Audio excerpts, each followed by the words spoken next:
In this video we shall be looking at the practical side of logic gates and show the reasoning and proof on how they work.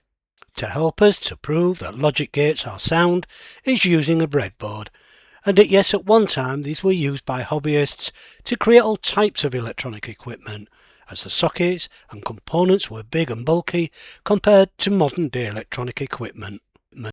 Even the transformers that stepped down the voltage from 230 volts to 5 volts could run extremely hot, producing masses of heat, causing the installation of the coils to soften. That made them smell. So it made perfect sense, since most breadboards were made from wood and could be carved, drilled and customized to accommodate the electronics, and they were not conductive.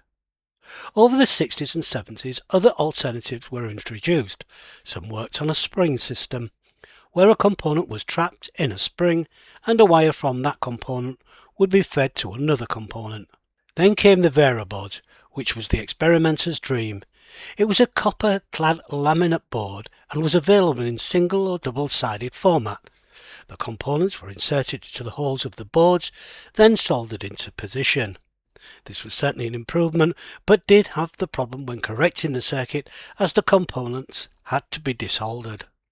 This miniaturization of most electronic components made it possible to create the new breadboard. It could cope with most electronic equipment, including ICs or integrated circuits. If we remove the top of our breadboard, we can see how it is constructed. The center metal strips are called nodes.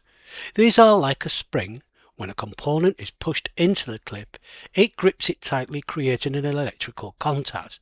We can see here 5 clips. There is a second row of nodes below the first. Each node has a number to identify them, 1 to 62. Each contact is labelled A to K. These nodes are not connected together. The top 2 rows or rails are constructed in the same way as the nodes, but this time has 50 clips or contacts. These are labelled as positive and negative. Again, they are not connected together.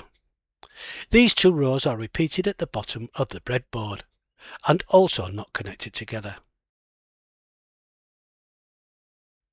Let's replace the top of the breadboard, then connect a power pack. The red wire from the power pack is connected to the positive. Since this is just one single horizontal clip, anything connected to this will also become positive. Above this is the negative rail. Let's just take a random pin connector and connect it to E2 with a wired link. Since this wire is connected to the positive, then anything plugged into this row will also be connected to the positive.